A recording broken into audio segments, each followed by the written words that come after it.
નમસ્કાર.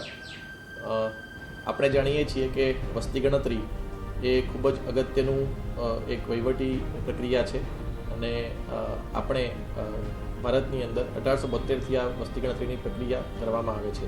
તો આ સંદર્ભે આ 2026-27માં વસ્તી ગણતરીનો પ્રારંભ થઈ ચૂક્યો છે અને ગુજરાતમાં તારીખ 17મી મેથી 31મી મે દરમિયાન વ્યક્તિ પોતાના ઘરે બેઠા ઓનલાઈન લેપટોપના માધ્યમથી અથવા ડેસ્કટોપના માધ્યમથી અથવા સ્માર્ટફોનના માધ્યમથી પોતાનું સ્વગણતરી કરી શકે છે, એટલે કે સેલ્ફ ઇન્યુમરેશન કરી શકે છે.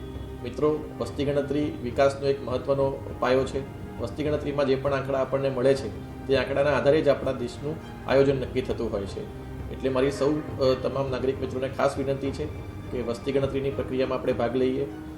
આ પહેલો તબક્કો જે છે એમાં આપણે અત્યારે દરેક ઘર જઈને અમારા ગણતરીદાર જે છે એ ઘરની માહિતી મેળવશે અને તેમાં કુલ 33 પ્રકારના પ્રશ્નો છે એ પૂછવામાં આવશે.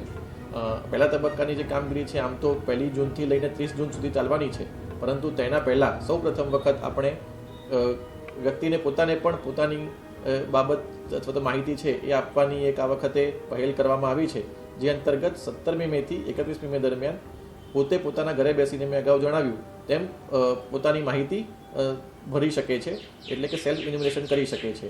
મેં પોતે પણ આજે આ પ્રક્રિયામાં ભાગ લઈને જે અમારા ઘરની જે માહિતી છે એ આજે ભરી છે.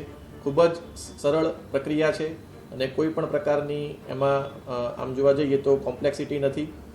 પોતાની રીતે સ્માર્ટફોનની ઉપર અથવા તો પછી લેપટોપ અથવા તો ડેસ્કટોપમાં અથવા ઇન્ટરનેટના કોઈ પણ જગ્યાએથી માધ્યમથી તમે પોતાના ઘરની જે વિગતો છે એ આ સેલ્ફ ઇન્યુમરેશન ટાઈમમાં ભરી શકો છો.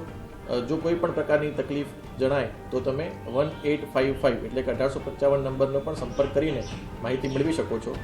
આપણે આશા રાખીએ છીએ કે વધુમાં વધુ લોકો પોતાની રીતે આ ગણતરીમાં ભાગ લે.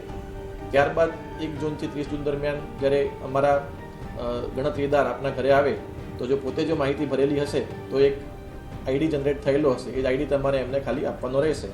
અને જો એ સેલ્ફ ઇન્ફોર્મેશન નહીં કરેલું હોય તો પછી એ ગણતરીદાર જ્યારે કોઈ પણ પ્રશ્ન પૂછે તો તમારે એ પ્રશ્નનો જવાબ આપવાનો રહેશે.